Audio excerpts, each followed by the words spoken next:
Assalamualaikum warahmatullahi wabarakatuh. Perkenalkan, nama saya Herlina dengan NIM 2408010138, mahasiswa S1 Ilmu Hukum, Fakultas Hukum Universitas Islam Kalimantan Muhammad Arsyad Al-Banjari. Pada kesempatan ini, saya akan mempresentasikan jurnal yang berjudul Paradigma Filsafat Hukum dalam Menyeimbangkan Kepastian Hukum, Keadilan, dan Kemanfaatan di Indonesia. Jurnal ini membahas bahwa hukum tidak cukup hanya dipahami sebagai kumpulan aturan tertulis, tetapi juga harus memperhatikan nilai keadilan dan kemanfaatan bagi masyarakat.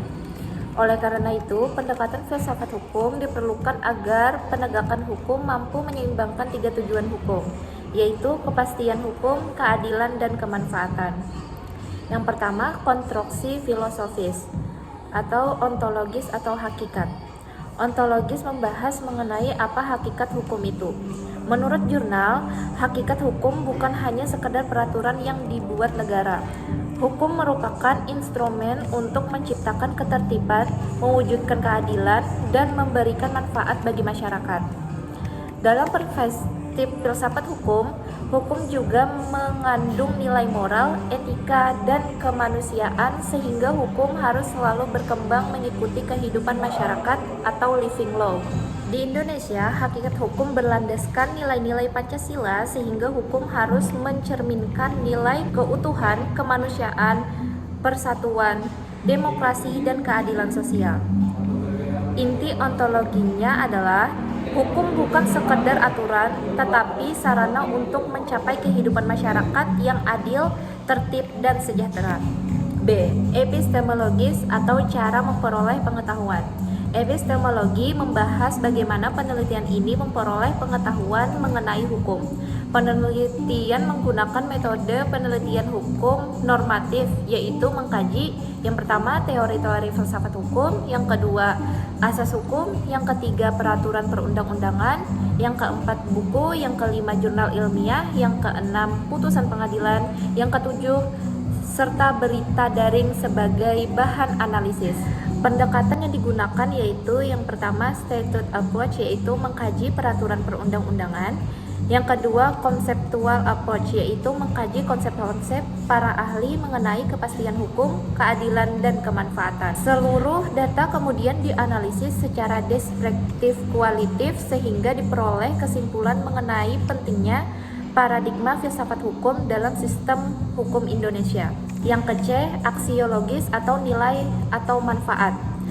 Aksiologi membahas untuk apa hukum itu ada dan manfaatnya. Menurut jurnal ini, tujuan hukum adalah menciptakan keseimbangan antara tiga nilai utama menurut Gustav Redbush, yaitu yang pertama kepastian hukum, yang kedua keadilan, yang ketiga kemanfaatan. Ketiga nilai tersebut tidak boleh dipertentangkan. Apabila hukum hanya mengejar kepastian hukum, masyarakat bisa merasa tidak adil. Sebaliknya, apabila hanya mengejar kemanfaatan tanpa aturan yang jelas, akan muncul ketidakpastian hukum. Karena itu, filsafat hukum menjadi pedoman agar ketiga nilai tersebut berjalan secara seimbang sehingga hukum benar-benar melindungi masyarakat. Yang pertama, konstruksi yuridis. Dari sisi yuridis, jurnal ini menegakkan bahwa Indonesia merupakan negara hukum, sebagaimana diatur dalam Undang-Undang Dasar Negara Republik Indonesia tahun 1945. Artinya, seluruh tindakan perintah maupun masyarakat harus berdasarkan hukum. Namun, hukum positif saja belum cukup.